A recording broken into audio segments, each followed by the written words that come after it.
I recently had to experience something that no man should ever face. I walked into one of my own bank branches to investigate shady activity, and the manager told me to get lost. No greeting, no questions. Just saw a black man in a suit and called security. I said I was with corporate. She smirked. 2 guards grabbed my arms and dragged me outside. I was written up for trespassing at my own company. The staff stared. Not one person spoke up. I had no weapon, no threats, no ID shown on purpose. I wanted to see what they'd do to a man who looked like me. And they showed me, and they didn't know who I was, but they were about to find out. Because I wasn't just from corporate. I'm the CEO of the entire bank. And I don't take kindly to liars in suits abusing power on my watch. So I started digging, quietly. And what I found inside that branch, it was filthier and more dangerous than I ever imagined. They thought they could humiliate me and walk away clean. They were dead wrong. But let's start at the beginning, and before we dive in, let me know where in the world you're listening from today. I'd been hearing rumors about the North Hills branch for months, customer complaints, unexplained discrepancies in loan approvals, and staff turnover that made a revolving door look stable. Something wasn't right, and as CEO of Meridian Financial, it was my job to find out what. Most executives would have scheduled a formal visit with plenty of warning. That's exactly what I didn't want. The truth doesn't wear a necktie and send a calendar invite. So on a drizzly Tuesday morning, I pulled into the North Hills parking lot wearing gray sweatpants, a black hoodie, and my old college basketball sneakers. Nothing flashy, just another guy running errands on his day off. I caught my reflection in the rearview mirror and ran a hand over my close-cropped hair. The stubble on my jaw was 3 days old. Perfect. The branch looked impressive from the outside, all glass and polished stone, projecting stability and trust.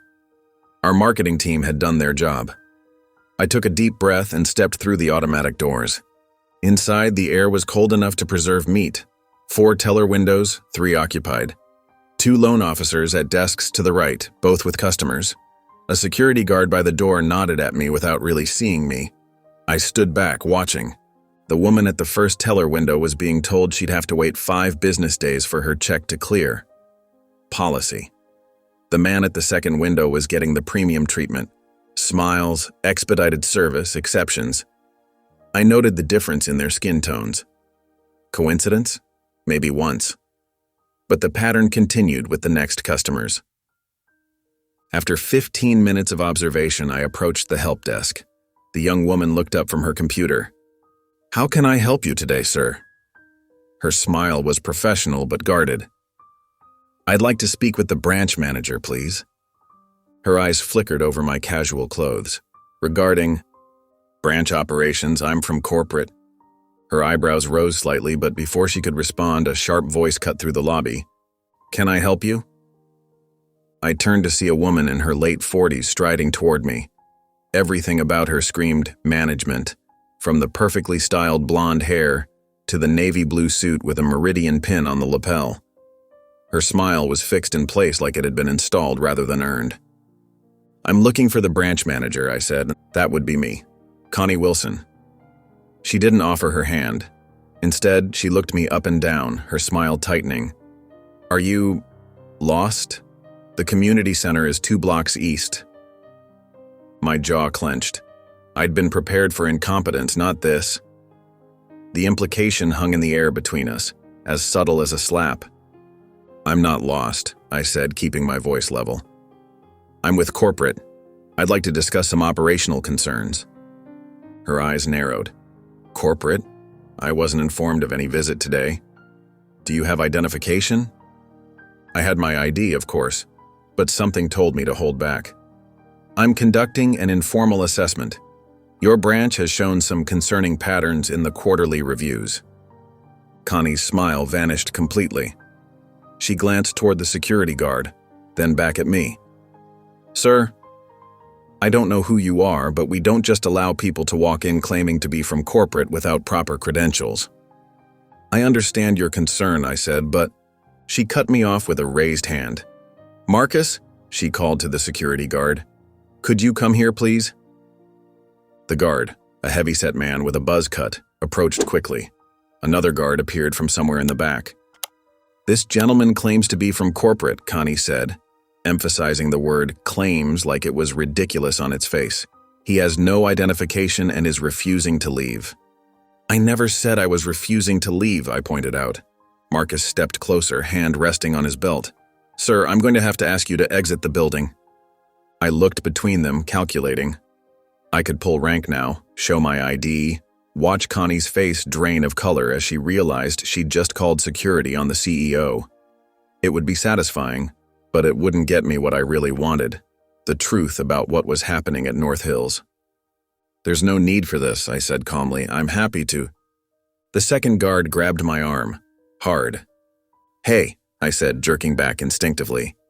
"He's resisting," the guard announced, and suddenly both men were on me, gripping my arms, pushing me toward the door. "This is unnecessary," I said, loud enough for the now silent lobby to hear. "I'm leaving voluntarily." Connie watched with arms crossed, that rigid smile back in place. "We take security very seriously at Meridian," she announced to the room, "for everyone's protection." The guards escorted me outside, their grips tight enough to leave marks. In the parking lot, they finally released me. "Don't come back," Marcus said, pulling out a notepad. "This is a trespassing warning. Next time, it's a citation." I took the paper he thrust at me, folded it carefully, and put it in my pocket. "Thank you for the clarity," I said. They watched me walk to my car, a late-model Audi that probably confused them given my attire. I didn't look back. Inside the car, I let out a long, slow breath. My hands were shaking, not from fear, but from a cold, focused anger I hadn't felt in years. I'd built Meridian from nothing, crafted its value statement with my own hand, and personally signed off on its diversity initiatives. And here was a branch manager who couldn't see past my hoodie and skin color to recognize basic humanity, let alone authority. But this wasn't just about one racist manager. The patterns I'd observed in those 15 minutes, combined with the financial irregularities that had first caught my attention, this went deeper. Connie wasn't just bigoted, she was protecting something. I pulled out my phone and dialed a number I rarely used. "Internal audit, this is Vihan." "Vihan, it's Marcus Reynolds." A pause. "Mr. Reynolds, this is, unexpected. I need a full forensic audit of the North Hills branch. Loan approvals, denials, staff complaints, everything. Complete discretion. No one knows this is happening until I say so." "Sir, that would require board approval for—" "Not this time. This comes directly from me. Use the CEO contingency protocol." Another pause. "Understood. How soon?" "Yesterday." I ended the call and sat watching the branch. Through the glass doors, I could see Connie speaking animatedly to the guards, probably congratulating them on removing the threat. She had no idea what was coming. Some people mistake kindness for weakness. Others mistake patience for passivity. Connie Wilson had just made the biggest mistake of her career. She hadn't recognized the wrong man to cross. I started my car. This wasn't over, it was just beginning. I drove back to headquarters with my mind racing, the trespassing warning still folded in my pocket. What should have been a routine branch visit had turned into something else entirely, something that felt calculated, practiced. Not just racism, though that was certainly part of it. No, this was systematic. The stiff smiles, the immediate escalation, the way the staff averted their eyes. This branch was operating under its own set of rules. The gleaming Meridian Financial Tower came into view as I rounded the corner, 48 stories of glass and steel that I'd helped design, right down to the lobby fountain. I pulled into my reserved parking space, nodded to the security team who recognized me despite my casual attire, and took the executive elevator to the top floor. My assistant, Elena, looked up from her desk with surprise as I walked in. "Mr. Reynolds, I thought you were taking the morning off." Her eyes scanned my hoodie and sweatpants. "Is everything okay?" "Change of plans," I said, heading straight for my office. "I need you to clear my schedule for the next few hours, and get me Jerome from legal, but keep it quiet. Don't mention it to anyone else." She nodded, already reaching for her phone. Elena had been with me for 5 years, smart, loyal, and with instincts sharper than most of my executive team. I didn't need to explain the urgency. She could read it in my voice. Once inside my office, I locked the door and accessed our secure server. The CEO contingency protocol was something I'd established 3 years ago after discovering a mid-level embezzlement scheme. It allowed me to initiate targeted internal investigations without the typical approval channels. The board knew it existed but had never questioned its use. Until now, perhaps. I drafted the formal audit request specifying North Hills branch for routine compliance verification.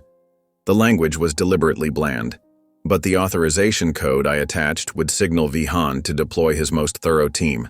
I wanted every transaction, every loan approval and denial, every personnel complaint for the past 18 months. Jerome arrived 15 minutes later, knocking softly. "You wanted to see me, sir?" he asked, adjusting his glasses as he sat down.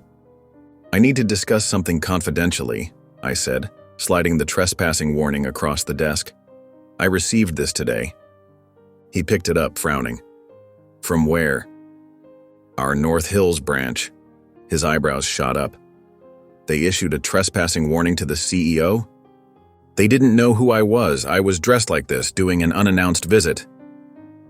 Jerome studied the paper. "This is concerning. What happened exactly?" I recounted the entire incident while he took notes, his frown deepening. "We should file a formal complaint," he said when I finished. "This is textbook discrimination, and the security response was completely disproportionate." "No," I said firmly. "Not yet. I want this handled internally first. I've initiated a contingency audit of the branch." Jerome looked surprised. "Without board notification?" "It's within my authority. Something's not right there, Jerome.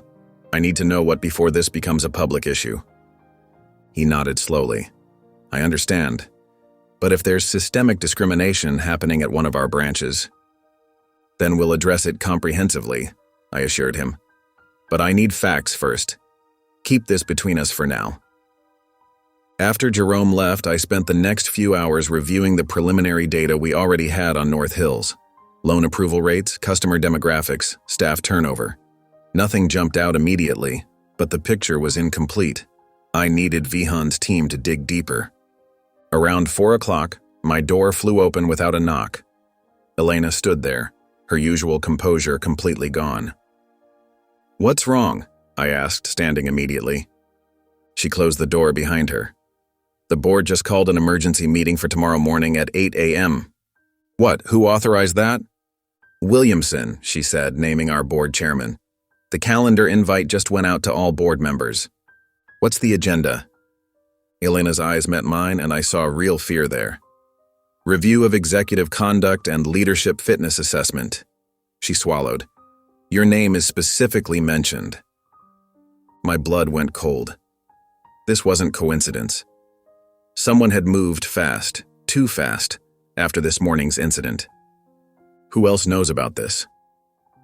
Just the board members and their assistants, and Pearson was already making calls before the invite even went out. Pearson was our CFO, always ambitious, always watching for weakness.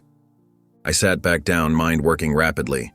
Cancel everything on my schedule, tell anyone who asks that I'm dealing with a personal matter. Elena nodded. "What's happening, sir?" "Someone's making a play," I said quietly. "This isn't about one branch manager. Someone higher up is using this morning as leverage." "What can I do?" "Monitor all internal communications. I need to know who's talking to whom, and get me the access logs for the executive floor for the past month." After she left, I locked my door again and activated the security protocol on my computer. If someone was gunning for me, I needed to know who and why. This wasn't just about protecting my position. It was about protecting the bank I'd built from the ground up. I began my own surveillance, accessing the secure leadership portal where only executives could view sensitive company information. Something caught my eye immediately, a report filed under my authorization that I'd never seen before. It was flagged as Executive Conduct Review, dated 3 weeks ago. I clicked it open, my heart pounding. There on the screen was a detailed assessment of my leadership, citing erratic decision-making and concerning behavioral patterns. It included supposed witness statements from meetings I barely remembered, twisted to paint me as unstable. The document bore my digital signature, a signature I had never authorized. I needed someone trustworthy who knew the bank thoroughly without current power entanglements. Someone loyal to the institution, not ambition. I needed Helen. I dialed her number with steady hands. Helen Forrester had mentored me 15 years ago, a brilliant regional VP who saw potential in a South Side kid with dreams. Though retired 3 years now, we still met regularly. She answered quickly. Calling to check if I'm still alive? I smiled, despite everything. Very much hoping you are. I need your help. Can we meet? Her tone shifted. Where and when? Tonight? Somewhere quiet, away from the bank. Marlowe's Cafe on West Side. 7 o'clock, back booth, should I be worried? Not for yourself, I said, but I need your expertise. I'll be there. I arrived early, choosing a booth with clear sightlines. Helen arrived precisely at 7, silver bob, piercing blue eyes, and energy belying her 68 years. You look terrible, she stated. It's been a day. Tell me. I explained everything. The branch visit, Connie's reaction, my removal, the forged signature, tomorrow's board meeting. Helen listened intently. Who knew you were visiting North Hills, she asked. No one, it was spontaneous. So they couldn't have planned for you specifically, but were ready. What did you do after? Ordered an internal audit, no public channels. Helen nodded. Smart. And the board meeting was called this afternoon? Too fast for normal procedures. Exactly, someone was waiting. Who gains if you're removed? Pearson's the obvious choice. Too obvious, Helen dismissed. Why North Hills specifically? It's a newer acquisition, average performance. Until today, what about Connie? Insecure, performatively professional, and… I hesitated. Say it. Racist? I said flatly. Helen nodded. I need access to personnel files and financial records. That's difficult without raising flags, she smiled. I built half the security protocols. I have friends in IT. Give me until midnight. Helen, I can't ask. You're not asking. That bank was my life for 30 years. Besides, retirement is boring. We strategized for an hour before parting. I secured my house, suddenly aware of its vulnerability. At midnight, Helen called. Found it. Connie's resume is completely fabricated. Her application bypassed normal verification through executive processing, typically reserved for candidates vouched for by board members. She's protected. Very. And North Hills has approved questionable high-value loans to LLCs tracing back to Meridian Ventures, majority owned by a holding company tied to 3 board members. She's their puppet, I realized. Installed to approve improper loans, they're removing me before the audit exposes everything. Exactly. We need proof linking board members directly to these fraudulent loans. What's our next move? Find who's protecting Connie, I'll keep digging. This goes deeper than one fake manager. After hanging up, I knew sleep wouldn't come. The bank I devoted my life to was being corrupted from within. Someone would destroy my reputation to protect their scheme. I wouldn't let that happen without a fight, and I didn't sleep that night. Instead, I transformed my home office into an investigation hub. My dining table disappeared under stacks of printouts Helen had sent over. Loan applications, approval documents, corporate filings. The patterns were there, but we needed to connect every dot before confronting anyone. By morning, my eyes burned from staring at screens, but adrenaline kept me sharp. I called Helen at 6. I need to postpone that board meeting, I told her when she answered. Already done, she replied. I called in a few favors, told them there was an emergency situation with the central bank regulators that required your immediate attention. The meeting's been pushed to next week. I exhaled. That buys us time. Not much. Whatever they're planning, they're moving fast. For the next 2 days, Helen and I worked relentlessly. I maintained a normal schedule at headquarters, smiling through meetings, signing documents, playing the role of the unsuspecting CEO. But every spare moment was dedicated to our investigation. The pattern emerged clearly by the third day. 12 loans, all processed through the North Hills branch, all approved by Connie despite glaring red flags. The borrowers were all shell companies with minimal documentation and questionable financials. And one name kept appearing: Novelist Holdings. "It's a shell within a shell," Helen explained as we huddled in a private conference room I'd booked under a different department's name. "Novelist doesn't actually do anything. It exists to obscure the money trail." I rubbed my temples. "Who owns it?" "On paper? 3 different corporate entities. But trace it back, and you'll find it connects to private accounts associated with board members." She slid a folder across the table. Inside were bank statements, property records, and corporate filings. 2 names were highlighted throughout: Gerald Clayton and Mark Reese. "These 2 have been vocal about streamlining oversight for years," I said, the pieces clicking into place. "Every time we've tried to strengthen loan verification processes, they've pushed back." Helen nodded grimly. "They've been building this scheme for a long time. North Hills is just one branch. There could be others. And now they want me gone before I can expose them." I stood up, decision made. "I need to confront them directly." Helen looked alarmed. "That's dangerous. We should take this to the regulators." "Not yet. We need more than circumstantial evidence. I need to hear it from them." It took me less than an hour to arrange the meeting. My assistant was surprised when I asked her to book a suite at the Westfield Hotel. We usually held meetings at headquarters, but she didn't question it. I told her to inform Gerald and Mark that I wanted to discuss strategic positioning ahead of the merger. They agreed immediately. Of course they did. They thought they had me cornered. The Westfield was all old money and quiet luxury. Leather chairs, dark wood, discreet staff. I arrived early, setting up the suite exactly how I wanted it. The documents were arranged precisely on the coffee table, visible but not immediately obvious what they contained. Gerald Clayton arrived first, perfectly tailored in a charcoal suit that probably cost more than most people's monthly salary. His handshake was firm, his smile practiced. "Unusual venue," he remarked, glancing around the suite. "I thought we could use some privacy," I replied. Mark Reese arrived 5 minutes later, slightly flushed as though he'd rushed. Shorter than Gerald, with thinning hair and an expensive watch he touched constantly, a nervous tell I'd noticed in previous board meetings. "Gentlemen," I began once they were seated, "thank you for coming. I wanted to discuss some concerns I have about our loan portfolio." Gerald's expression didn't change, but I caught the quick glance he exchanged with Mark. "Specifically," I continued, "I'm concerned about a pattern of loans approved through our North Hills branch."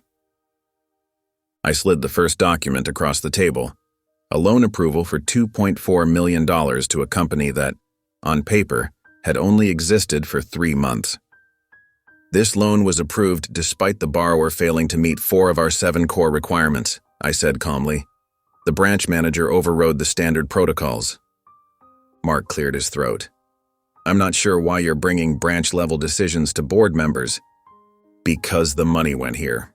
I placed another document on the table, the incorporation papers for Novelist Holdings. And Novelist, through a series of shell companies, traces back to private accounts associated with both of you. The room went very still. Gerald's face remained impassive, but Mark's right eye twitched slightly. "That's quite an accusation," Gerald said finally, his voice even. "It's not an accusation, it's a finding." I laid out the rest of the documents one by one. 12 loans, over $30 million, all approved by a branch manager with falsified credentials who was fast-tracked into her position through executive processing, a channel that requires board-level approval. Mark's composure cracked first. "You can't prove anything, these are complex business structures." "Stop talking, Mark," Gerald cut him off sharply. He studied me for a long moment, then did something that chilled me. He smiled. "You've been busy," he said, almost appreciatively. "I underestimated your thoroughness." "I'm thorough when someone tries to sabotage my bank," I replied. Gerald leaned back, completely at ease now. "Your bank? That's where you're mistaken. This institution belongs to its shareholders, represented by the board. You're just an employee. A well-compensated one, certainly, but still just an employee.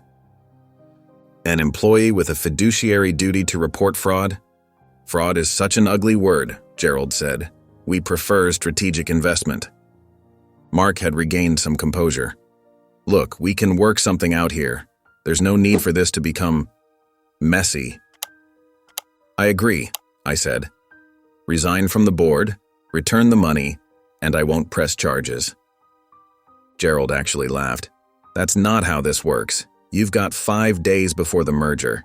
After that, you're out, and we own the outcome. The merger? Of course, they weren't just stealing. They were positioning for the upcoming acquisition of Eastern Regional Bank. Once that went through, our loan portfolio would be buried in the consolidation process. You won't get away with this, I said quietly. Gerald stood, buttoning his jacket with manicured fingers. We already have. For years. He nodded to Mark, who scrambled to his feet. 5 days. I suggest you use them to update your resume. They walked out, leaving me alone with the evidence of their crimes spread across the table. I should have felt defeated. Instead, a strange calm settled over me. 5 days to save everything I'd built. 5 days to expose a fraud that reached to the highest levels of my bank. I pulled out my phone and called Helen. They confirmed everything, I said when she answered, and gave me a deadline, 5 days. Then we have work to do, she replied without hesitation. I walked back into headquarters through the executive entrance, my mind racing. The meeting with Gerald and Mark had confirmed my worst suspicions, but it had also given me something concrete, a deadline. 5 days until the merger that would effectively end any chance of exposing their scheme. My assistant Dina intercepted me as I stepped off the elevator. Sir, legal's been calling every 15 minutes. They need your signature on the merger preliminaries by end of day tomorrow. Tell them I'm reviewing the documents personally, I said. And Dina? No calls for the next hour. I need to focus. She nodded, already typing the message into her tablet. Should I reschedule your 4 p.m. with the CFO? Number, keep that one. And find me everything we have on the Eastern Regional acquisition, especially anything related to the transition of authority. In my office, I closed the door and spread the merger documents across my desk. The acquisition of Eastern Regional Bank had been in the works for months, a billion-dollar deal that would expand our footprint across 3 more states. Under normal circumstances, it would have been the crowning achievement of my tenure as CEO. Now I saw it for what it really was. The perfect cover for Gerald and Mark's endgame. I flipped to Section 7, Paragraph 3. Upon execution of this agreement, all pending internal investigations shall be subject to review and potential termination by the newly formed Oversight Committee. And there it was. Once the merger went through, a new holding firm would have veto power over any internal investigation. The audit I'd launched into North Hills branch would be quietly buried. The fraudulent loans would disappear into the massive portfolio consolidation that follows any major acquisition. My phone buzzed. Helen. I need to see you, she said without preamble. Your office? 20 minutes. I'll be here. While waiting, I dug deeper into the merger documents. If I refused to sign or tried to delay, the board could vote to remove me for obstructing company interests. If they succeeded in ousting me before the deadline, the merger would proceed under my successor, almost certainly someone in Gerald and Mark's pocket. A soft knock on my door announced Helen's arrival. She entered carrying a leather portfolio and a determined expression. Tell me you found something, I said.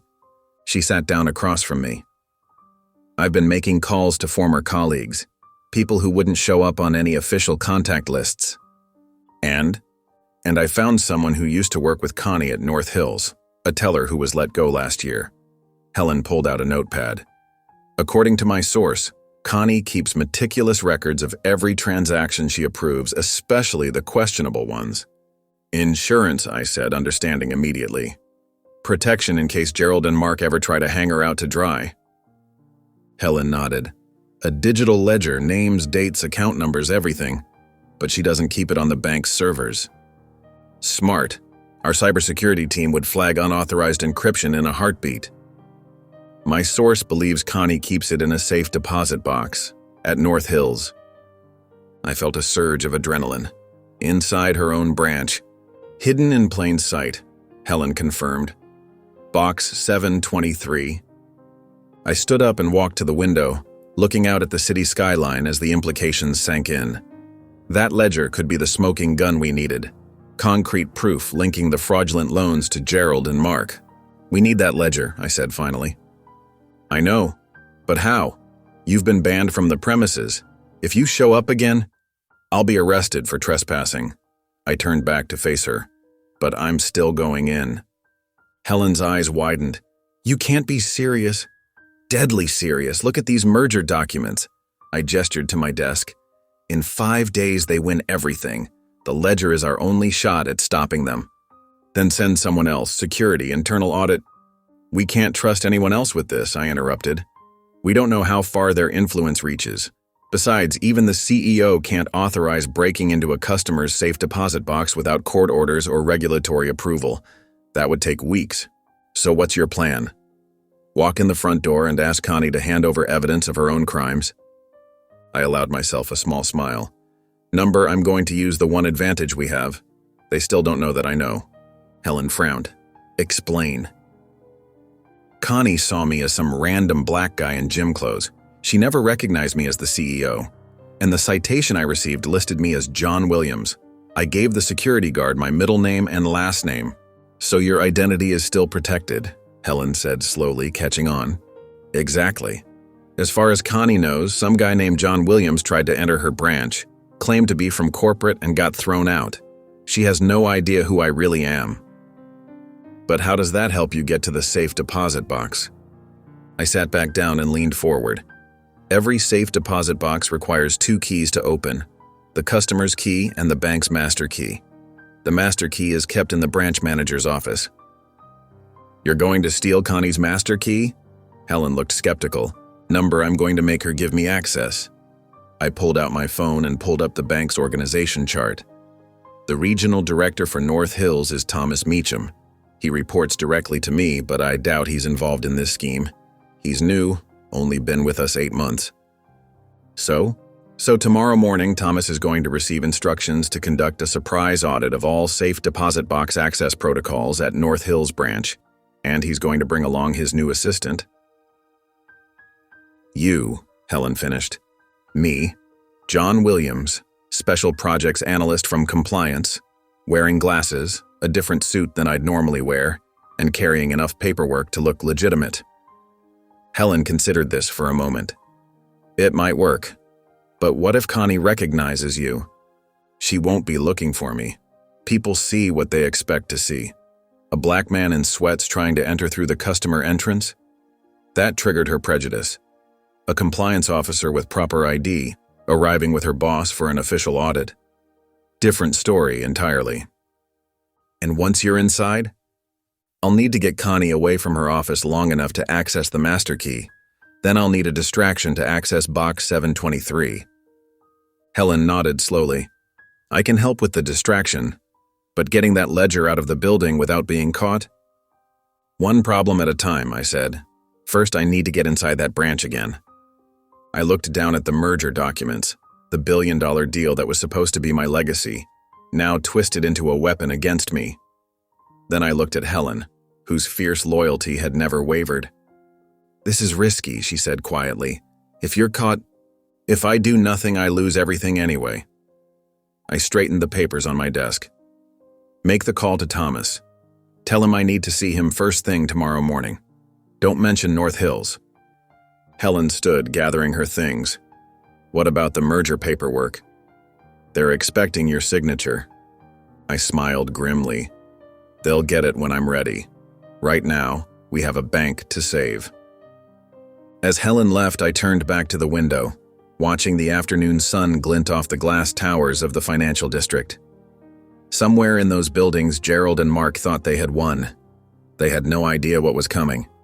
I arrived at the North Hills branch at 7:45 a.m., 15 minutes before they opened. The maintenance uniform itched against my skin, a far cry from my usual tailored suits. The fake glasses felt strange on my face, but they changed my appearance just enough.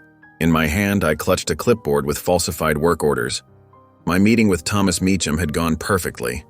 I'd convinced him I needed to handle a sensitive compliance matter personally, and he'd provided the documentation I needed without question. The plan was simple. Pose as a vault technician doing routine maintenance, get access to the safe deposit area, locate box 723, and extract the ledger. The morning shift employees were already inside. I knocked on the glass doors, holding up my clipboard and ID badge, a masterpiece Helen had created overnight showing me as John Williams Technical Services. A young teller approached, hesitated, then unlocked the door. "Morning," I said, keeping my voice pitched lower than usual. "Scheduled maintenance on the vault locks. Should have been in the system." The teller glanced at my clipboard. "I don't think we got any notification." I sighed heavily, like this happened all the time. "Check with your manager if you need to, but I've got 3 other branches to hit today. The regional office scheduled this last week." She wavered, then glanced at my ID badge again. "I guess it's fine. Let me show you to the vault area." My heart hammered against my ribs as we walked past the teller stations. A few early employees glanced up, then returned to their morning routines. No sign of Connie yet. Good. According to her schedule, she typically arrived at 8:30. The teller used her key card to access the back hallway. "The vault's just down here." "Thanks," I said. "I know the drill. Need to check all the mechanisms, run some diagnostics. Shouldn't take more than 30 minutes." She nodded, leaving me alone in the hallway. I moved quickly toward the vault, scanning for security cameras. There were 2, one covering the hallway, another at the vault entrance. I'd have to work fast. The vault door stood open, standard procedure during business hours. Inside, the walls were lined with safe deposit boxes. I stepped in, clipboard held high like I was checking something above the door, then moved to the box registry kept on a small desk inside. Box 723. I ran my finger down the registry. There it was, registered to Novelist Holdings. My pulse quickened. The evidence was right here. I moved to the box itself, located in the middle section. Without the customer key and master key, I couldn't open it legitimately. I'd brought specialized tools hidden in my maintenance kit, but using them would take time I might not have. I knelt down, pretending to examine the lock mechanism on a lower row of boxes while retrieving my tools. The branch was quiet, still 10 minutes before opening. If I worked quickly— "Excuse me." The voice froze me in place. Female, authoritative, familiar. I turned slowly, keeping my head down as if focused on my work. "Just doing some maintenance on the locks. Should be done soon." Connie stood in the vault doorway, arms crossed. She wore a navy pantsuit, her hair perfectly styled, her lips pressed into a thin line. "I don't recall authorizing any vault maintenance today." Her voice was clipped, suspicious. I straightened, forcing a friendly smile. "Regional office scheduled it. Should be in the system. Just routine checks." She stepped closer, eyes narrowing as she examined my face. "Do I know you?" My stomach dropped. I adjusted my glasses, keeping my expression neutral. "Don't think so. I mostly work downtown branches." She stared harder, and I saw the moment recognition flickered in her eyes. Her posture stiffened. "You're that man from yesterday, the one claiming to be from corporate." I kept my voice steady. "Ma'am, I think you're confusing me with someone else. I'm just here to check the vault locks." Her hand moved to her pocket. "No, I'm certain it's you." Without breaking eye contact, she pressed something in her pocket. The silent alarm. "Ma'am, there's been a misunderstanding." "Step away from those boxes," she commanded. "Security is on their way." I weighed my options. I could try to explain, reveal my identity, but the moment had passed for that strategy. If I ran, I'd confirm my guilt. If I stayed, I decided to bluff. "Ms. Connor, is it? I'm authorized to be here. If you check with—" "It's Connie," she snapped. "And I don't need to check with anyone. You're trespassing. Again." Footsteps thundered down the hallway. I expected the bank's security guards. Instead, two uniformed police officers burst into the vault, weapons drawn. "Hands up! Don't move!" one shouted. My blood ran cold. Not private security, actual police. This wasn't standard procedure for a bank alarm. They'd been waiting nearby, ready. I slowly raised my hands. "Officers, there's been a misunderstanding. He threatened me," Connie interrupted, her voice suddenly trembling. "Just like yesterday. He said if I didn't give him access to these boxes, he'd hurt me." "What? That's completely false," I protested as one officer roughly grabbed my arms, pulling them behind my back. The cold metal of handcuffs bit into my wrists. "Ma'am, you want to press charges?" the second officer asked Connie. She nodded, eyes wide with fabricated fear. "Yes, he's dangerous. He was trying to break into our safe deposit boxes." "I'm John." I started to say my real name, then caught myself. Revealing my identity now would only complicate things further. I needed to contact Helen first, handle this strategically. "Save it for the station," the officer said, patting me down and finding my tools. He held them up. "Look what we've got here. Breaking and entering equipment." "Those are standard maintenance tools," I argued as they marched me through the bank. Employees stared. Customers who had just arrived backed away in alarm. "You have the right to remain silent," the officer began, reciting my Miranda rights as we approached the exit. My heart sank as they shoved me into the back of a police cruiser parked right in front of the bank. Through the window, I could see Connie watching, a small smile playing at the corners of her mouth. This was no coincidence, no random bad luck. The police had arrived too quickly, been too ready. Someone had arranged this, prepared for the possibility I might return. As the cruiser pulled away from the curb, I leaned my head back against the seat. I'd walked right into their trap. I spent the night on a thin mattress in a holding cell that smelled like industrial cleaner and despair. The fluorescent lights never dimmed, and the concrete bench beneath me seemed designed specifically to prevent sleep. I wasn't the only one there. A drunk guy snored in the corner, and a young man with hollow eyes stared at the ceiling from the opposite bench. Neither seemed interested in conversation, which suited me fine. My one phone call had gone to voicemail. Helen wasn't picking up, and I couldn't risk calling anyone else at the company. The less people who knew about this, the better. So I sat there, watching the minutes tick by on the wall clock, my mind racing through scenarios, each worse than the last. "You're being set up," a voice in my head kept repeating. "They knew you'd come back." The worst part wasn't the uncomfortable bench or the humiliation of being arrested.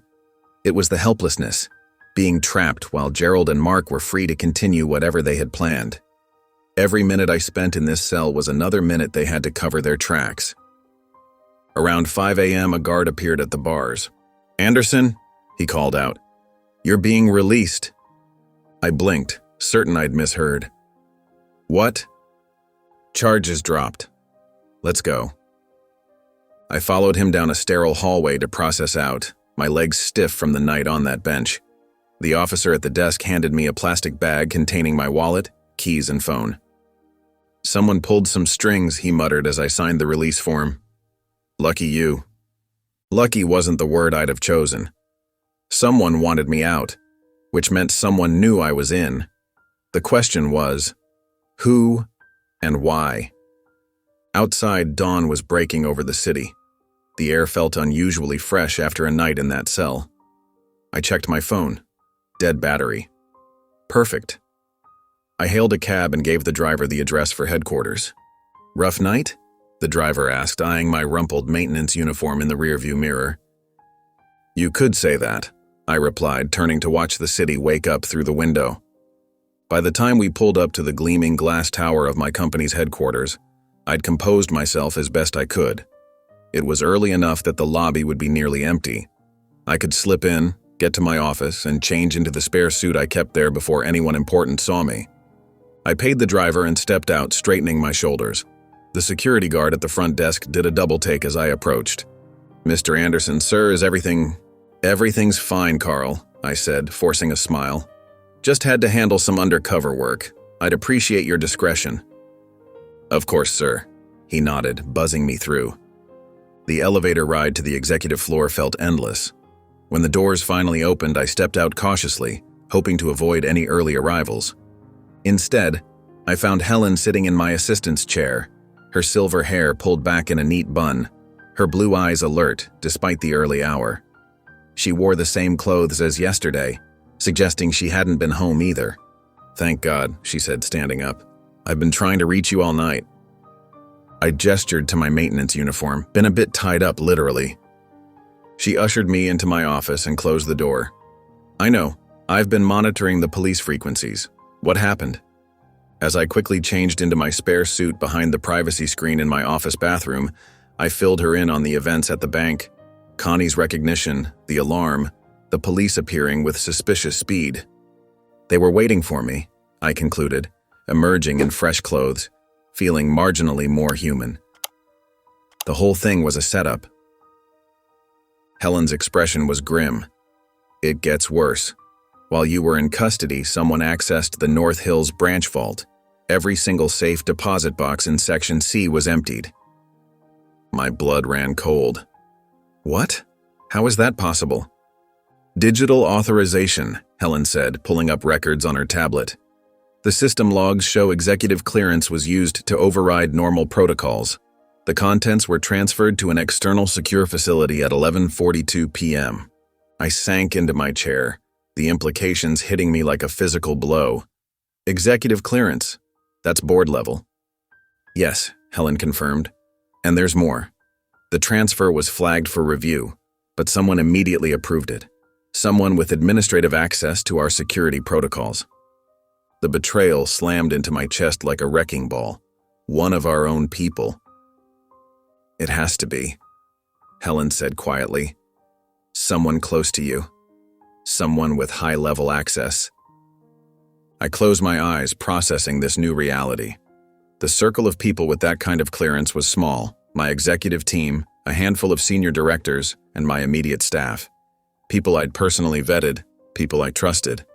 "Who knew you were going to that branch yesterday?" Helen asked. "No one," I said. "I didn't tell anyone except—" I stopped, remembering the call I'd made to my assistant after deciding to go in disguise. I mentioned it to Diane when I was rescheduling my morning meetings. Helen's expression remained neutral. "Anyone else?" I thought harder. "I called IT to make sure my badge would work for maintenance access. And I spoke to security about disabling the usual alerts for my entry. So that's at least 3 departments that knew something was happening at North Hills," Helen concluded. "Any of which could have tipped off Clayton or Reese." I stood up and walked to the window, looking out at the city below. The sun was fully up now, glinting off neighboring buildings. 5 years I'd spent building this company into something I was proud of. 5 years of careful hiring, of creating a culture of integrity, and now someone I trusted was working against me. "The ledger's gone," I said, my voice hollow. "Our evidence is gone." "Yes," Helen agreed. "But now we know something important." I turned to look at her. "What's that?" "We know they're scared," she said, her eyes bright with determination. "They wouldn't have gone to these lengths if that ledger wasn't damning. And they wouldn't have needed a mole if they weren't worried about what you might find." She was right.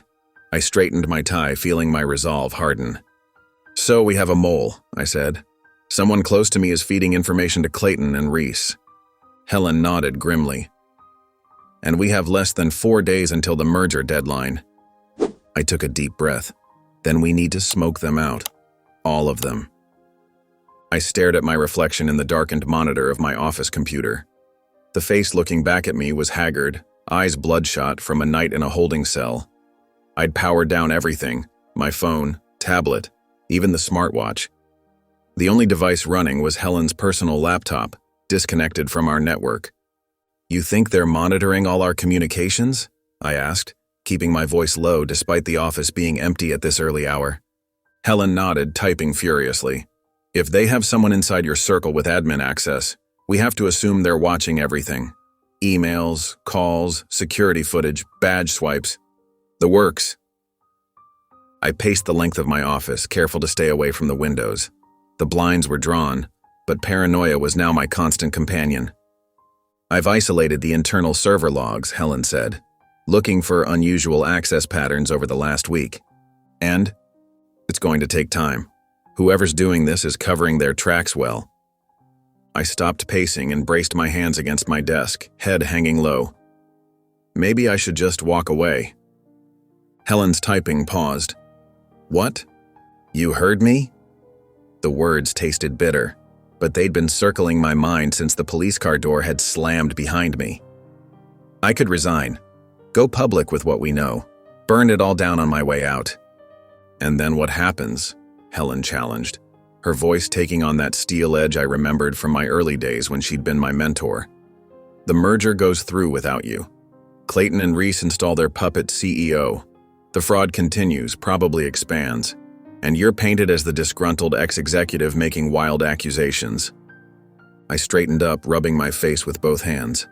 I built this place, Helen, from nothing, and now someone I trusted is helping them destroy it. Which is exactly why you can't walk away. She closed her laptop and looked me straight in the eyes. This isn't just about you anymore. It's about every employee who believes in what you've built. It's about every customer who trusts us with their money. It's about what happens when people like Clayton and Reese think they can get away with this kind of corruption. My chest tightened. She was right, and I knew it. Walking away would be easier, but it wouldn't be right. So what's our play? I asked. We have less than 4 days, a mole in my inner circle, and no evidence. A small smile played at the corner of Helen's mouth. She reached into her bag and pulled out a flash drive, holding it up between her fingers. What's that? I asked, feeling a flicker of hope for the first time in days. Insurance, she replied. I made copies of everything we found on the ledger before it disappeared. Full backups, stored offline. I stared at the tiny device, hardly daring to believe it.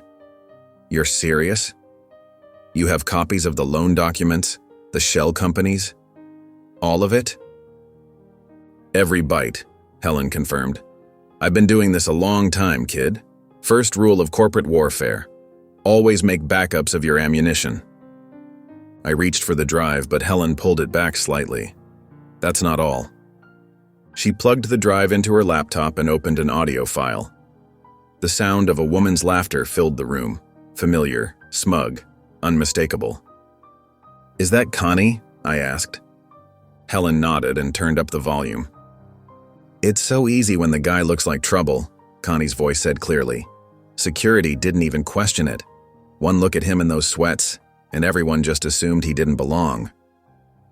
My jaw clenched as another voice responded. Male, refined, amused. And he never identified himself? Never got the chance, Connie replied, laughing again. I made sure of that. By the time he could say anything, he was already being escorted out. You should have seen his face.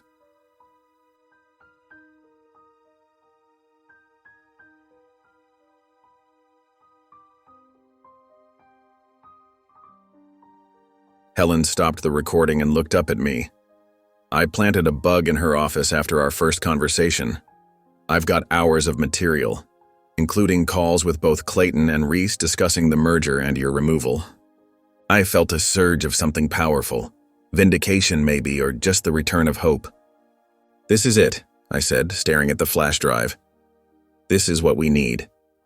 Yes, Helen agreed, but we have to be careful how we use it. If we tip our hand too early, they'll just destroy more evidence and accelerate their timeline. I started pacing again, but this time with purpose rather than frustration. We need to get this to someone who can act on it immediately, someone outside their influence. And we need to identify the mole, Helen added, without alerting them that we're onto them. I stopped and looked at her. How do we do that without using any of our usual channels? They could be watching everything. Helen's eyes gleamed with the tactical brilliance that had made her legendary in the company before her retirement. We give them something to watch, something that keeps their attention exactly where we want it. I stood in my office, staring out at the city skyline as dawn broke over the buildings. The weight of everything, the merger, the betrayal, the corruption, pressed down on my shoulders. But for the first time in days, I felt something other than despair. I felt purpose. They're expecting me to fight this head-on, I said, turning back to Helen. They've already planned for that. So what if we give them what they think they want? Helen tilted her head. What are you thinking? I moved to my desk and sat down, fingers hovering over my keyboard. What if I just quit? You can't be serious, Helen said, her voice sharp with concern. Not for real, I clarified, already typing. But what if they thought I was? What if they believed they'd won without having to force me out? Understanding dawned on Helen's face. A resignation letter. Exactly. My fingers flew across the keyboard as the plan took shape. I'll draft a resignation citing stress and personal reasons. Make it look defeated, not defiant, like I'm walking away with my tail between my legs. Helen moved behind me, reading over my shoulder as I crafted the document. It needed to be perfect, believable enough to fool our enemies, but clearly out of character to anyone who truly knew me. To the board of directors and executive leadership team, I read aloud as I typed. It is with deep regret that I tender my resignation as Chief Executive Officer, effective immediately. I continued writing, carefully choosing words that suggested exhaustion rather than suspicion. I mentioned the recent incidents without specifics, alluded to personal reflection, and expressed confidence in the company's future, all the hallmarks of a corporate exit letter designed to save face. I'll need to send this through channels where it will leak, I said, finishing the letter with a flourish. Not directly to the board. Helen nodded slowly. Send it to HR for preliminary review. Copy your executive assistant, the one who rushed in about the emergency board meeting. If there's a mole in your inner circle, they'll make sure it gets to Clayton and Reese immediately, I finished. Within minutes, I had sent the letter with a request for absolute discretion that practically guaranteed it would spread like wildfire. Helen set up her laptop on the conference table in my office, logging into the company's internal communication system with her old credentials that I'd never deactivated. Now we wait, she said, fingers poised over the keyboard. We didn't have to wait long. Within 30 minutes, my letter had made its way through the company's digital grapevine. Helen's screen lit up with notifications as messages poured in across various Slack channels and email threads. Look at this, she said, pointing to a private channel she'd managed to access. The North Hills Management Channel. I leaned in, reading Connie's message. It worked. He's gone. Gerald just confirmed. A series of celebratory messages followed, complete with champagne emojis and congratulations. My stomach turned at their glee, but I kept my expression neutral. Keep scrolling, I instructed Helen. She navigated to another channel, this one restricted to board members. The conversation there was more measured, but no less damning. Mark Reese. Just got the resignation letter. Looks like our friend couldn't handle the pressure after all. Gerald Clayton. Told you he'd break. These diversity hires always do when things get tough. I felt my jaw clench at the casual racism, but Helen placed a steadying hand on my shoulder. Keep watching, she murmured. We need it all. She clicked on a notification that appeared, a video call starting in the board channel. Helen quickly muted our end, and we watched as Gerald Clayton's face filled the screen, talking to several other board members. We iced that clown out finally, Gerald said, his voice dripping with satisfaction. No need for the formal review now. He's done. What about the merger? Someone asked off screen. Proceeds as planned, Gerald replied. Better than planned, actually. Without him questioning every detail, we can push through the original terms. The shell companies stay intact, the loans remain buried, and the oversight committee gets restructured exactly as we wanted. And Connie? Another voice asked. Gerald laughed. She gets her promotion for handling the situation so efficiently, plus a bonus from our friends at Novelist for keeping their interests protected. I watched in stunned silence as they laid out their entire scheme, unaware they were being recorded. Helen's fingers flew across the keyboard, capturing everything. And what about his little investigation? Mark Reese asked, joining the call. Dead in the water, Gerald replied confidently. He has no proof, no standing, and now, no credibility. By this time tomorrow, he'll be yesterday's news. Helen stopped the recording and looked up at me, her eyes gleaming with vindication. The trap had worked perfectly, better than we could have hoped. They believed they'd won, and in their victory celebration, they'd handed us everything we needed. I stared at the screen, at Gerald's smug face frozen in mid-sentence, and felt a cold, calm certainty settle over me. "Now we've got them," I muttered, straightening up. "Every last one of them." I spent the morning with Helen in a windowless conference room, far from prying eyes. We'd disconnected from the main network, using a secure hotspot instead. The evidence we'd gathered overnight was staggering. It was like watching rats scurry from a sinking ship, each one eager to claim credit for my downfall. "Look at this thread," Helen said, scrolling through a private Slack conversation between Gerald and several board members. "They're already dividing up your responsibilities." I leaned in, watching as they casually dismantled everything I'd built. The merger details were being rewritten in real time, with oversight mechanisms stripped away and shell companies positioned to benefit. "Keep going," I said quietly. "I want everything." Helen nodded and opened another channel, this one between Connie and Gerald. My blood ran cold as I read their exchange from earlier that morning. Connie: "Mission accomplished. Can't believe how easy it was." Gerald: "You played your part perfectly. The board is thrilled." Connie: "Told you the hoodie would snap him. Nobody questions the angry black guy narrative." I felt my jaw tighten. The casual racism was laid bare, not just prejudice but a calculated strategy. They'd weaponized stereotypes against me, knowing exactly how the system would respond. "They set me up from the beginning," I said, my voice barely above a whisper. "The trespassing citation, the police at the branch, it was all designed to make me look unstable."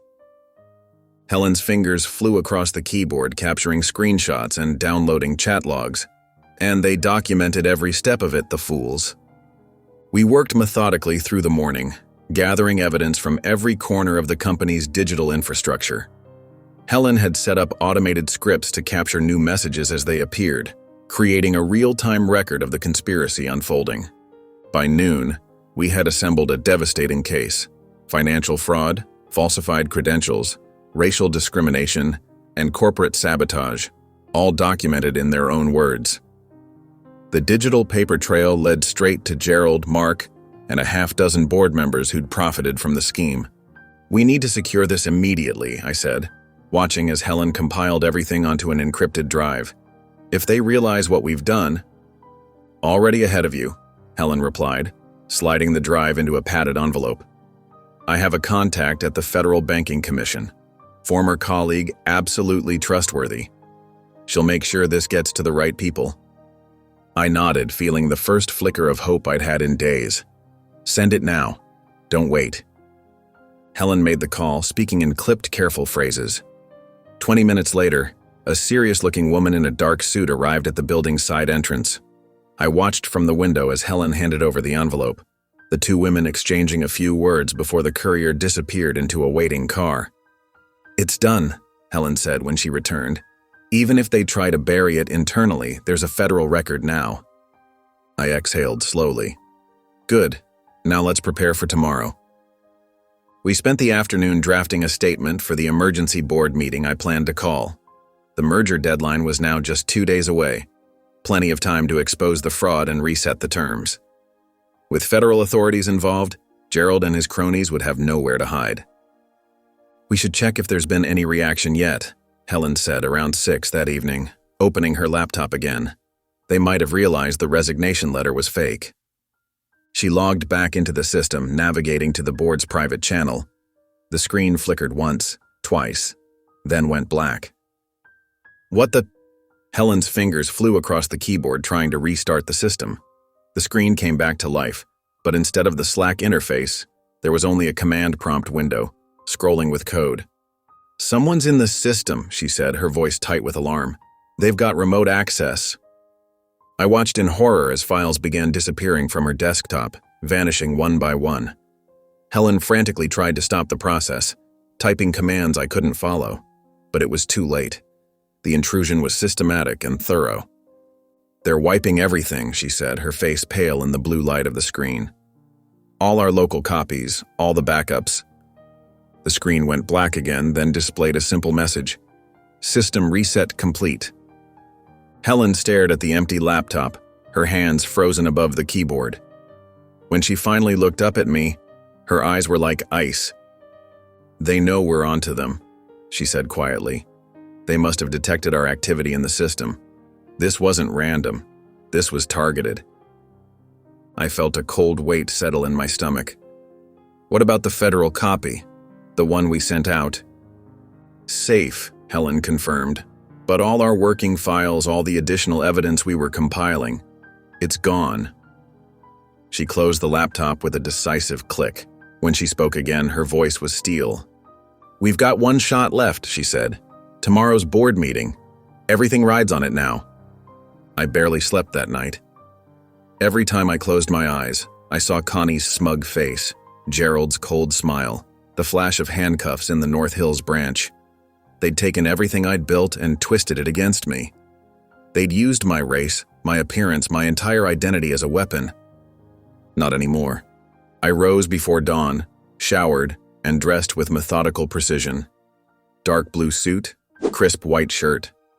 My best tie, the one my mother had given me when I made CEO. As I knotted it in the mirror, I studied my reflection. The man staring back at me wasn't angry anymore. He was focused, determined, dangerous. They think they've already won, I murmured to myself. That's their mistake.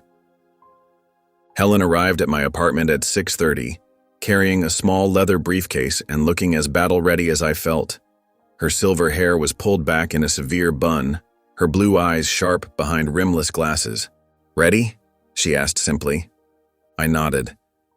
Let's go over it one more time. We sat at my kitchen counter, cups of untouched coffee cooling between us as we rehearsed every detail of our plan. The board meeting was scheduled for 9 o'clock, ostensibly to discuss operational concerns, but we both knew what it really was: my execution. We can't give them time to react, Helen said, pulling out her laptop and a small USB drive. The moment you walk in, they'll try to control the narrative. You need to disrupt everything. I know. I watched as she plugged in the drive and checked its contents. How much did you manage to recover? Enough. Her fingers moved deftly across the keyboard. The audio files from Connie's branch, the loan documentation, the Slack messages about setting you up. Not everything we had, but enough to blow this wide open. She ejected the drive and handed it to me. Then, to my surprise, she pulled a second identical drive from her jacket pocket. Back up, she explained, sliding it across the counter. Keep it somewhere they won't check. If they manage to confiscate the first one, we still have this. I slipped the primary drive into my breast pocket, then tucked the backup into the lining of my suit jacket, where a small tear had created a perfect hiding spot. What about the presentation itself? I asked. Helen nodded and turned her laptop toward me.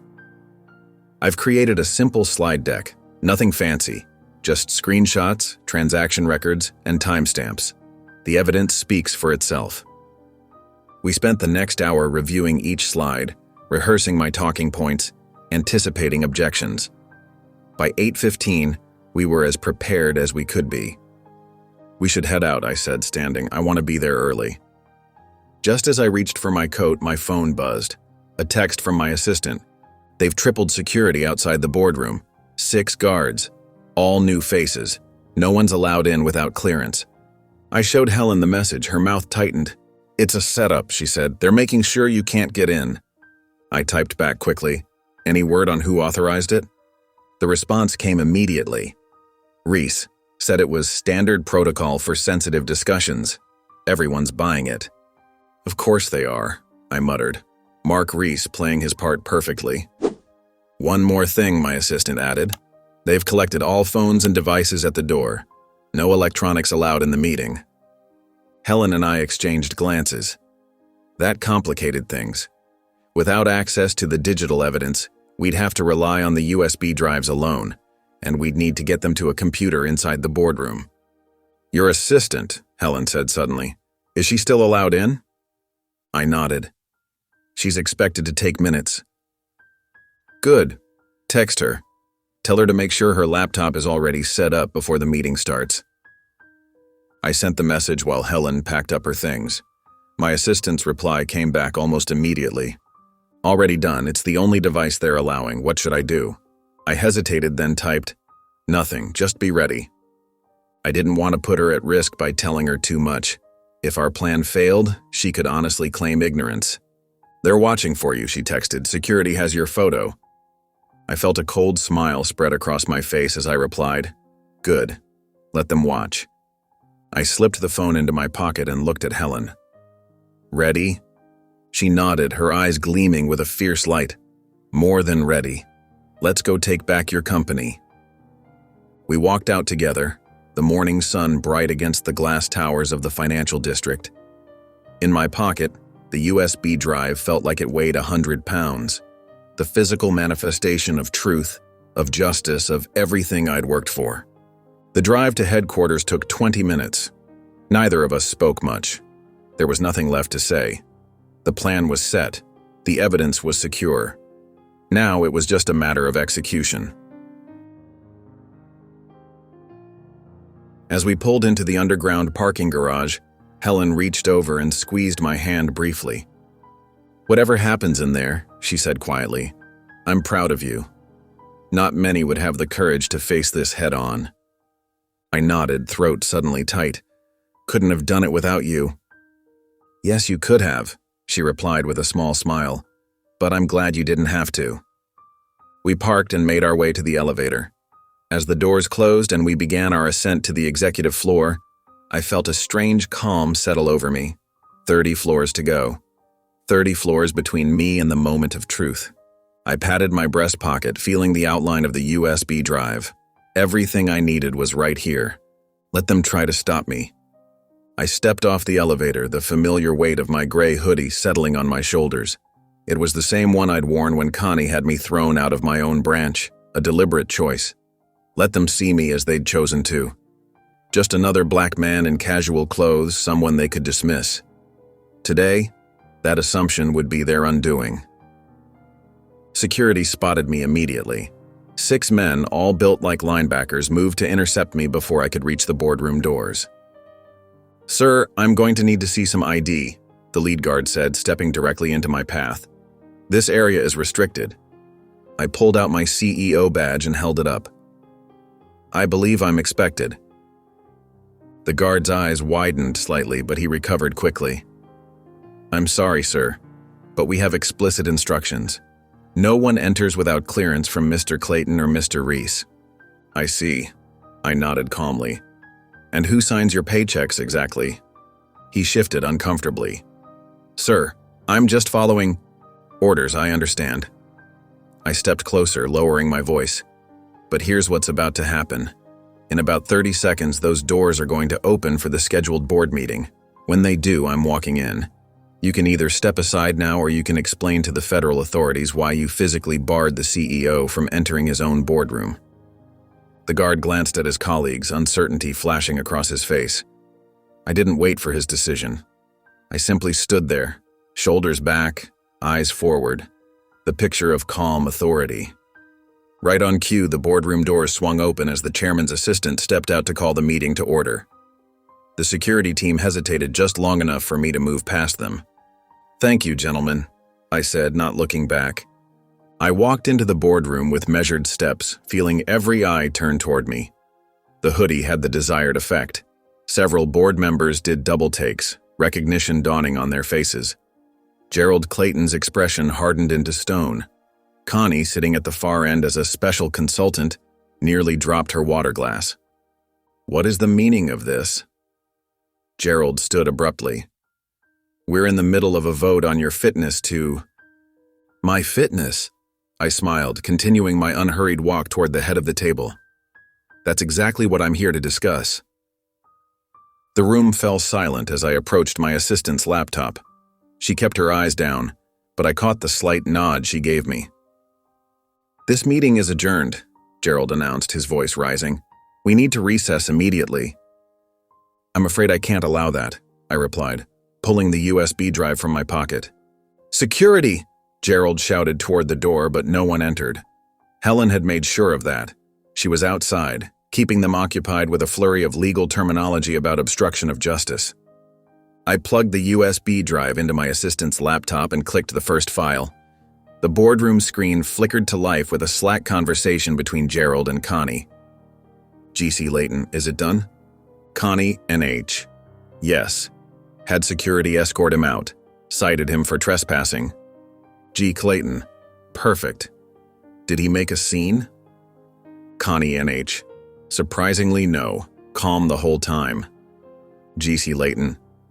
Damn. Would have been easier if he'd blown up. Connie, N.H. Told you the hoodie would snap him. Nobody questions the angry black guy narrative. Gasps echoed around the table. I clicked to the next file, an audio recording of Gerald's voice. We iced that clown out finally. This is out of context, Gerald sputtered, his face flushing red. This is a violation of privacy. I continued silently, moving through each damning piece of evidence. The fake resignation leak, the doctored performance reports, the falsified loans, the shell companies. All of it laid bare on the screen, narrated by Helen's steady voice providing timestamps and context for each exhibit. Turn that off immediately. Gerald lunged across the table toward the laptop. Another board member, one of Gerald's allies, rushed toward the USB drive, reaching to yank it out. I stepped back, letting them scramble. They were so focused on the computer that they didn't notice the boardroom door opening again. That won't be necessary, a quiet voice said from the entrance. The room froze. Standing in the doorway was a woman in a dark suit, her federal marshal's badge gleaming on her belt. Behind her stood two more agents. Gerald Clayton and Mark Reese, she asked, though it wasn't really a question. I have a warrant for your arrest on charges of financial fraud, conspiracy, and obstruction of justice. Gerald's face went from red to ashen in seconds. This is ridiculous. You can't just... I can and I am, the marshal replied, nodding to her colleagues to move forward. We've been building this case for months. Your CEO's evidence was just the final piece we needed. I stood back, watching as the agents moved efficiently through the room. Connie tried to slip out a side door but was intercepted by a fourth agent I hadn't even noticed entering. The backup drive, I said quietly to the lead marshal as she passed me. In case they managed to destroy this one. She nodded, taking the second USB I'd extracted from my jacket lining. Won't be necessary now, but we appreciate the thoroughness. The board members who weren't being handcuffed sat in stunned silence, watching as their colleagues were read their rights. Some looked horrified. Others looked relieved. They'd suspected something but had been afraid to speak up. I couldn't tear my eyes away from Gerald's face. The man who'd spent decades making others squirm was now experiencing it himself. His complexion had gone from commanding pink to a sickly gray in seconds. Mark wasn't faring any better. He kept opening and closing his mouth like a fish thrown onto dry land. The lead marshal stepped forward, unfolding an official document. Gerald Clayton and Mark Reese, I'm executing a federal arrest warrant issued by the United States District Court. Her voice was steady, almost gentle, but it filled the boardroom completely. You are both charged with multiple counts of wire fraud, conspiracy to commit financial fraud, falsification of banking records, and obstruction of justice. Gerald found his voice. This is preposterous. I've been on this board for 20 years. 23, I corrected quietly, which makes this worse, not better. The marshal continued as if neither of us had spoken. You have the right to remain silent. Anything you say can and will be used against you in a court of law. As she recited their Miranda rights, I glanced at the large screen where several remote participants were watching in stunned silence.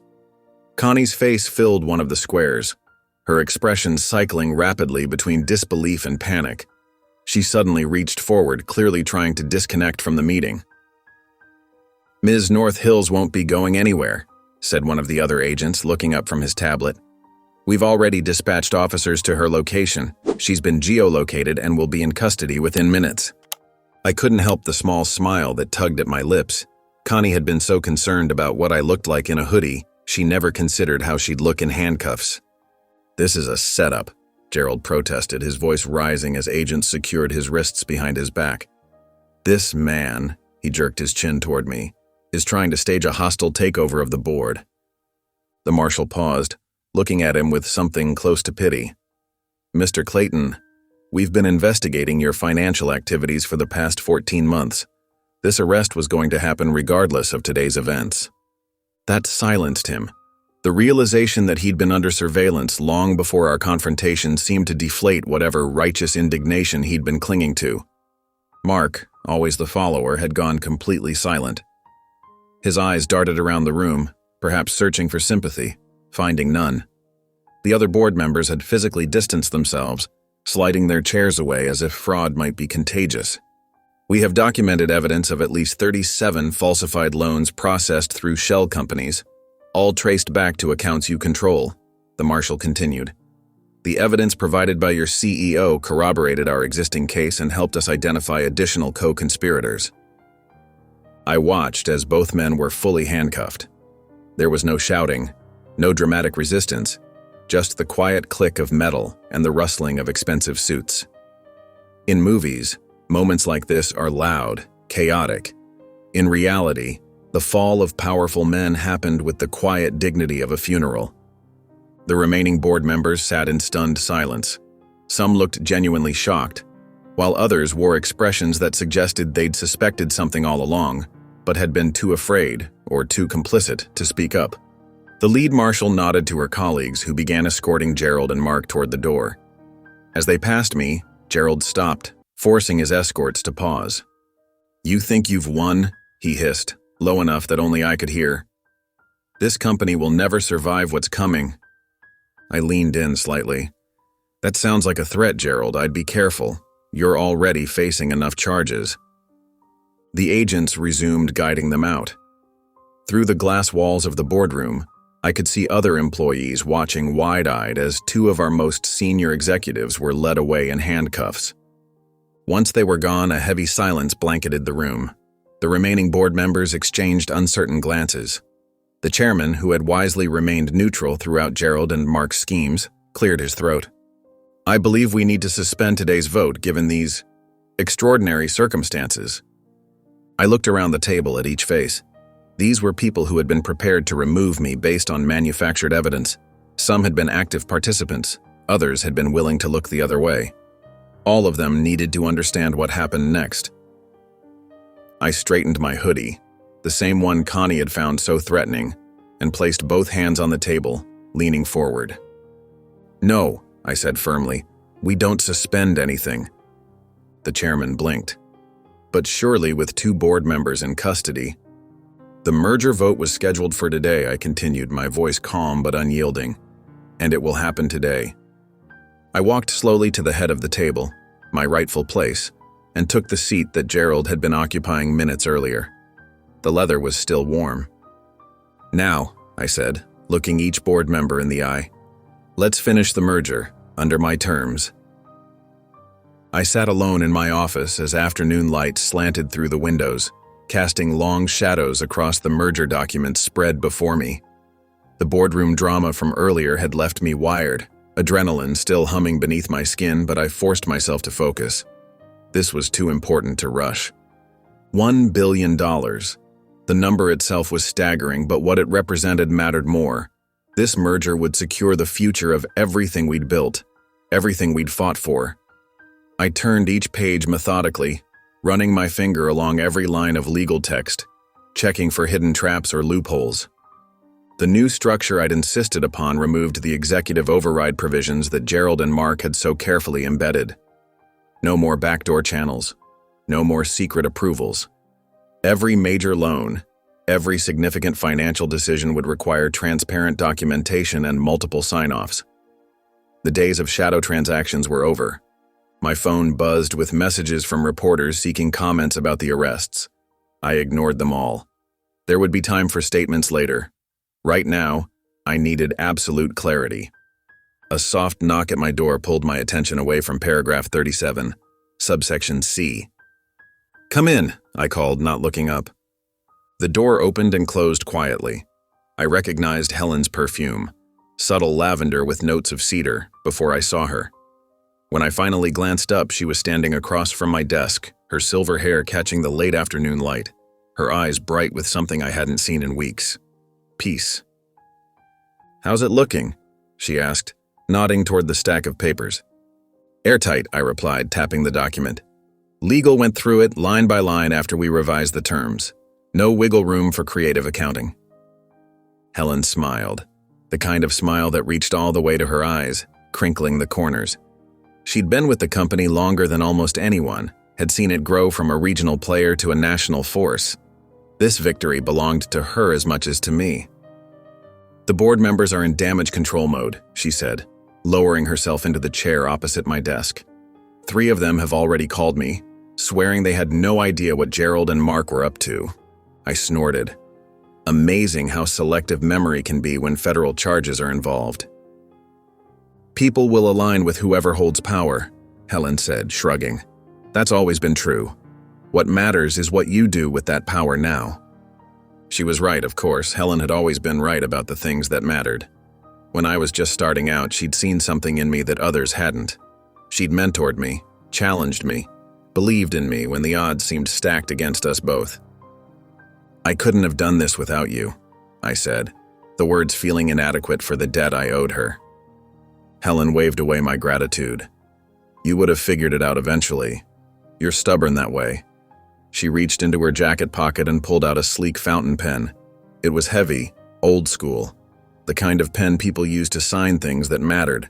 She placed it gently on top of the documents. "Make it permanent," she said simply. I picked up the pen, feeling its weight. The metal was cool against my fingers, but warmed quickly in my grip. I flipped to the signature page and positioned the nib above the line where my name was printed. The ink flowed smoothly as I signed, a physical manifestation of everything we'd fought for these past weeks. Just as I dotted the final I, there was another knock, more urgent this time. My assistant poked her head in, her expression a mix of excitement and relief. "Sorry to interrupt, sir, but I thought you'd want to know right away. Connie's been arrested." My hand froze mid-air. "When?" "About 20 minutes ago. FBI found her at a short-term rental, about 40 minutes from the North Hills branch. She'd paid cash, but they tracked her phone." I remembered Connie's face when she'd called security on me, the casual cruelty in her voice when she'd laughed about the guy looking like trouble. I thought about all the qualified people who'd been passed over while she rose through the ranks on fake credentials and corrupt connections. "Thank you," I said to my assistant, who nodded and closed the door behind her. Helen and I sat in silence for a moment, absorbing the news. It felt surreal. Gerald and Mark in custody, Connie arrested, the merger secured. After weeks of fighting shadows, of wondering who I could trust, of nearly losing everything I'd built, it was over. "It's over," I whispered, more to myself than to Helen. But even as I said the words, something inside me, the same instinct that had warned me when I first walked into that branch, told me this wasn't an ending. It was a beginning. We'd exposed corruption at the highest levels, yes, but systems don't change overnight.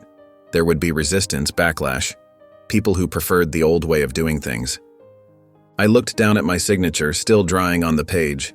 My name, my commitment, my promise to do better, to be better. Helen seemed to read my thoughts. "One battle at a time," she said gently. "Today, we won." I nodded, gathering the signed documents into a neat stack. "Today we won," I repeated, letting myself believe it, if only for this moment. I woke up the next morning feeling like I'd aged a decade in the span of a week. My body was exhausted, but my mind was oddly clear, the kind of clarity that comes after weathering a perfect storm. I'd slept in my own bed for once, not the pull-out couch in my office where I'd spent most nights during the crisis. The familiar weight of my comforter felt like an anchor holding me to something real after days of conspiracy and shadow games. My phone buzzed before my feet hit the floor. "Helen." "Turn on CNBC," she said without preamble. I fumbled for the remote and clicked on the TV mounted across from my bed. The headline scrolling across the bottom of the screen hit me like a physical force. "Rogue executives exposed in billion-dollar banking fraud." The anchor was mid-sentence. In what analysts are calling one of the most dramatic boardroom confrontations in recent corporate history. The CEO, who was reportedly targeted for removal after exposing the scheme, declined to comment. I sat on the edge of my bed watching my own story unfold through someone else's narrative. It felt surreal, like watching a movie about my life rather than something I'd actually lived through. My phone buzzed again, and again, and again. Text messages, emails, missed calls. The digital avalanche had begun. I scrolled through them in a daze. The business press wanted statements. Former colleagues sent congratulations. Board members who'd sat silently during yesterday's confrontation now expressed their full support and complete confidence in my leadership. I tossed the phone aside and headed for the shower. The hot water helped, but couldn't wash away the strange emptiness I felt. This should have been a moment of triumph, but all I could think about was how close we'd come to losing everything. Not just me, but the thousands of employees who depended on the bank's integrity. By the time I arrived at headquarters, the story had exploded across every platform. Security had to escort me through a small crowd of reporters gathered at the entrance. Their questions followed me through the revolving doors. Can you comment on the arrests? Was this racially motivated? Did you wear the hoodie as a statement? Inside, the atmosphere was electric.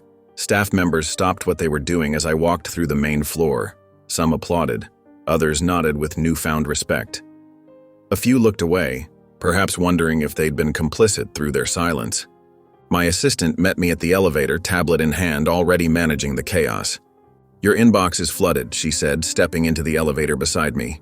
CNN, Fox Business, Bloomberg, they all want exclusives.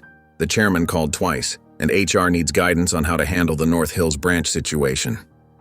Tell them all I'm in meetings, I replied as the doors closed. No interviews, no statements beyond what legal approved yesterday. Even the chairman. Especially the chairman. He can wait until the board meeting next week. The elevator doors opened directly into the executive suite. Through the glass walls of my office, I could see Helen already waiting, a stack of folders on the table beside her.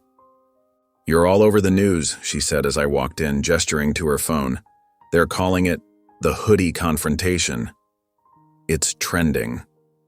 I loosened my tie and collapsed into my chair. Great. That's exactly what I wanted to be known for. Helen's eyes crinkled at the corners. Could be worse, at least they're painting you as the hero. I don't want to be a hero, Helen. I just want to run a bank that doesn't prey on people. She nodded, understanding in her eyes. Well, heroes get to make changes, and we need to make some big ones. She slid a folder across my desk. I've been drafting a new internal review process all morning, one that protects whistleblowers and can't be tampered with by executives. I flipped through the pages. Helen had thought of everything: anonymous reporting channels, third-party verification, direct oversight from an independent committee. This is good, I said, genuinely impressed. Really good.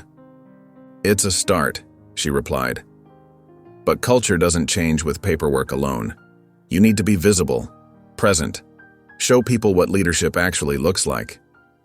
I knew she was right. For all the structural changes we could implement, the real work would be rebuilding trust, with employees, with customers, with the communities we served. We spent the next few hours refining the protocols, mapping out implementation timelines, identifying allies who could champion the changes throughout the organization. It felt good to be building something again, rather than just fighting to protect what we had. By early afternoon, we'd finalized the new procedures. I signed the authorization to file them with corporate governance, making them official policy. As Helen gathered her things to leave, my assistant knocked and entered without waiting for a response, something she only did when it was urgent. I'm sorry to interrupt, she said, her expression unreadable. There's someone in the lobby asking to see you. I glanced at my calendar on the desk screen. I don't have any appointments until 3. She doesn't have an appointment, my assistant continued. She says... She paused, seeming unsure whether to continue. She says she owes you an apology. Helen and I exchanged a look. Did she give a name? I asked, though I already suspected the answer. My assistant nodded. Connie Marshall, the branch manager from North Hills. She was released on bail this morning. I felt a complex wave of emotions wash over me. Surprise, anger, curiosity. What could Connie possibly want? What apology could make up for what she'd done? "Should I have security escort her out?" my assistant asked, her hand already reaching for the phone. I considered it for a moment. It would be the easiest option, the safest option. But something told me this conversation needed to happen. "No," I said finally. "Tell her I'll be down in 5 minutes." I took the elevator down to the lobby, Helen's words echoing in my mind. "Be careful," she'd said. "Remember who she is." As if I could forget. The lobby was nearly empty when I stepped out. Most employees were busy at their desks, trying to look productive while secretly reading news articles about the scandal. I spotted Connie immediately, sitting alone on one of the leather benches near the security desk. She looked nothing like the woman who'd had me dragged out of her branch twice. Her hair hung limp around her face instead of being styled into that perfect corporate helmet. Her clothes were wrinkled, like she'd slept in them. No makeup covered the dark circles under her eyes. When she saw me approaching, she stood quickly, too quickly, and nearly lost her balance. "Mr. Thompson," she said, her voice hoarse, "thank you for seeing me."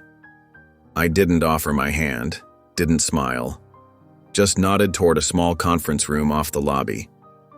"We can talk in there." The security guard watched us carefully as we walked. I gave him a subtle nod to let him know everything was under control. Inside the glass-walled room, I gestured for Connie to take a seat, then closed the door and sat across from her. Up close, she looked even worse. Her eyes were bloodshot and puffy. Her hands trembled slightly as she placed them on the table. "I didn't expect you to agree to see me," she began. "I almost didn't," I replied, keeping my voice neutral. She nodded, glancing down at her hands. "I understand. After what happened," she swallowed hard. "I came to apologize." I said nothing, just watched her. The silence stretched between us until she continued. "What I did was wrong. The way I treated you when you came into the branch, there's no excuse for it." "But you're about to give me one anyway," I said, my tone flat. Her face flushed. "It's not an excuse, it's just, you should know that Mark and Gerald, they were pressuring all of us. They had their people in every branch, watching everything we did." I leaned back in my chair, still silent. "They told me my job depended on following their protocols. Anyone who looked out of place, those were their words, was to be treated as a security risk." She looked up at me, desperation in her eyes. "They said if we didn't meet certain metrics, if we didn't protect the assets properly, we'd be replaced. And I needed that job. I have a mother in assisted living, and the payments—" "Stop," I said quietly. She fell silent immediately. "Did Mark and Gerald tell you to call security when I told you I was from corporate?" She hesitated. "No, but did they tell you to have me handcuffed? To press charges? They created a culture where—" "Yes or no, Connie?" Her shoulders slumped. "No." I nodded slowly. "Those were your choices." "I was wrong," she whispered. "I'm so sorry." I studied her face, searching for sincerity. Maybe it was there. Maybe she really did regret what she'd done. But I couldn't help wondering how much of her remorse came from the consequences she now faced, rather than genuine understanding of the harm she'd caused. "How many others?" I asked. She blinked. "What? How many other people did you treat the way you treated me? People who didn't have the power to fight back?" Her eyes dropped to the table again. She didn't answer, which was answer enough. I stood up. "You need to leave." Her head snapped up, recognition flashing across her face as she heard her own words thrown back at her. "Please," she said, rising to her feet. "I could help you. I know things about their operation that weren't in the files. I could testify." "Our legal team will be in touch if they need your testimony," I cut her off. "But right now, you need to leave." Tears welled in her eyes, but I felt nothing. No satisfaction, no vindication, just a hollow certainty that this was how it needed to end. I opened the door and gestured to the security guard who approached immediately. "Please escort Ms. Marshall out of the building," I said. The guard nodded, professional and calm. Connie gathered her purse, gave me one last pleading look, then walked away with the guard at her side. I watched until they disappeared through the revolving doors, then turned and headed back to the elevators. That evening, after everyone else had gone home, I drove to North Hills. The branch had closed hours ago, its windows dark against the twilight sky. I parked in the same spot I'd used that first day when I'd come in wearing my gym clothes. I didn't get out of the car, just sat there, engine off, watching as the sunset painted the western sky in streaks of orange and purple. The parking lot where I'd been handcuffed, the sidewalk where I'd stood with a citation in my hand, the doors that had been closed to me because of how I looked. How many others? The question still haunted me. How many people had walked into that branch, into any of our branches, and been treated like criminals because of their appearance? How many had been denied loans, given higher rates, subjected to extra scrutiny, and how many of them had simply accepted it as the way things were because they didn't have the power to fight back? I had used my position to expose corruption and bring down the people responsible. But the real test would be what happened next. Whether we could build something better from the ashes. Whether I could ensure that what happened to me never happened to anyone else in my bank again. The sky darkened to deep blue as I sat there, reclaiming this space in my own quiet way. Not with confrontation or public statements, but with presence. With the simple act of being here, bearing witness. Tomorrow would bring new challenges, implementation of Helen's protocols, rebuilding the culture, restoring trust. But for tonight, I just watched the last light fade from the sky and made a silent promise to do better. To be better. To build the kind of bank where everyone was treated with dignity, regardless of what they wore or how they looked. It wasn't revenge that mattered in the end. It was what came after. I started visiting branches again about 3 weeks after everything settled down. No press releases, no grand announcements. Just me showing up in jeans and a casual button-down, walking through the doors like any other customer. The first few visits were to branches across town, places where I wasn't likely to be recognized. I wanted to see how things were running naturally, not how they performed when they knew the CEO was watching. But something had changed. Word had gotten around.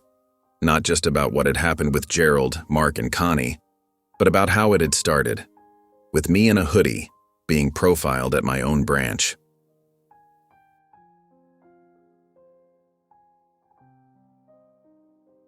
At Westside, a young teller looked up from her computer, did a double take, then smiled broadly. "Good morning, sir," she said, her voice warm and genuine. "How can I help you today?" No suspicion, no sideways glances, just professional courtesy. At Riverfront, the branch manager spotted me browsing the mortgage brochures and came over immediately. "Mr. Taylor," he said, extending his hand. "It's an honor. Can I show you anything specific today?" I shook his hand, noting the lack of nervousness in his grip. "Just observing. Carry on like I'm not here." He nodded respectfully. "Of course, but please let me know if you need anything at all." Each visit reinforced what I was beginning to hope. The culture was shifting. Not because I'd sent out some corporate memo demanding change, but because people had witnessed accountability in action. They'd seen what happened when someone, even someone powerful, crossed the line. Finally, a month after everything went down, I drove back to North Hills. My stomach tightened as I pulled into the same parking spot I'd used that first day. The same spot where I'd sat alone in the twilight, wondering how many others had faced what I did. I took a deep breath, straightened my casual sweater, and walked through the front doors. The difference was immediate. The security guard, a new face, nodded respectfully as I entered. The tellers looked up with friendly expressions. And instead of Connie marching toward me with suspicion, a woman I didn't recognize approached with a warm smile. "Mr. Taylor," she said, extending her hand. "I'm Diane Chen, the new branch manager. It's a pleasure to finally meet you." I shook her hand. "Nice to meet you, Diane. How long have you been with us?" 8 years total, but just 2 weeks here at North Hills." She gestured toward the small waiting area. "Can I offer you some coffee?" We just brewed a fresh pot. The same space where I'd been confronted and humiliated now felt welcoming. I nodded. "Coffee would be great, thanks." As Diane went to get the coffee, I wandered around the branch, observing the interactions between staff and customers. There was an ease to everything, a natural flow that hadn't existed before. When Diane returned with my coffee, I asked her about it. "How's the transition been?" She handed me the mug. Challenging at first, there was a lot of residual tension after what happened, but we've been working on rebuilding trust, both with customers and within the team. I sipped the coffee. It was good, much better than the stale stuff that used to sit in branch break rooms all day. "And how's that going?" Diane's expression grew serious. "It's going well. What happened here? It made people reflect, not just about the fraud, but about how we treat people who walk through those doors." She paused. "I want to thank you for setting things right. It mattered, not just for the company, but for everyone who works here." Her sincerity caught me off guard. I nodded, unsure how to respond. As we continued talking, a young man approached hesitantly. He wore the name tag of a new trainee. "Excuse me," he said, his voice betraying his nervousness. "I don't mean to interrupt, but I just wanted to say it's an honor to meet you, sir." I smiled. "Thank you. What's your name?" "Marcus. I just started last week." He shifted his weight from one foot to the other. "I hope this isn't inappropriate, but how did you become CEO? I mean, what was your path?" It was a big question with a complicated answer. I thought about my years climbing the ranks, the obstacles I'd faced, the mentors like Helen who'd believed in me. But looking at Marcus's eager face, I decided to give him the essence of what I'd learned. "I didn't wait for someone to give me permission," I said simply. "I saw problems that needed solving, and I solved them. I built relationships based on trust and results. And when barriers appeared, I found ways around them or through them." Marcus nodded, absorbing this. "Thank you, sir." After finishing my conversation with Diane and thanking her for the coffee, I headed toward the exit. That's when I noticed something new on the wall near the door, a simple framed plaque I hadn't seen on my way in. It read, "Trust is earned in silence." I paused, staring at those words. They resonated in a way I hadn't expected. Not with grand speeches or public declarations, but through consistent actions, through showing up, through treating people with dignity regardless of how they looked or what they wore. I stood there for a moment longer, then continued toward the door. As I stepped outside into the bright afternoon sun, I realized something had shifted inside me as well. The weight I'd been carrying, not just from the recent battle but from years of having to prove myself worthy of the space I occupied, felt lighter somehow. Not gone, but lighter. I sank into my favorite leather chair, the one I'd bought back when I first made VP, before I'd even dreamed of becoming CEO. The weight of the final merger report rested in my hands, its pages crisp and heavy with significance. Outside my apartment windows, the city lights twinkled against the darkening sky. For the first time in weeks, my shoulders weren't tense with anticipation of the next attack. The doorbell rang. I didn't need to check who it was. "It's open, Helen," I called. She stepped inside, 2 coffee cups in hand, her silver hair catching the warm light of my living room.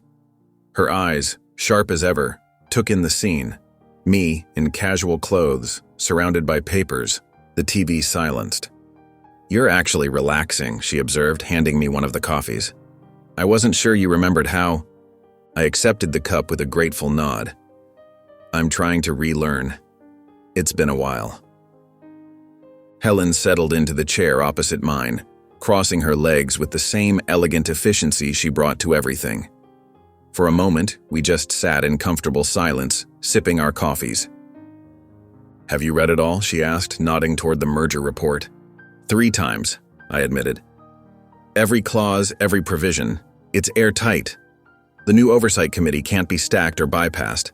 The regional managers report through 2 separate channels, and the whistleblower protections." I paused, feeling a small swell of pride. "Those might be the strongest in the industry now." Helen smiled. "As they should be."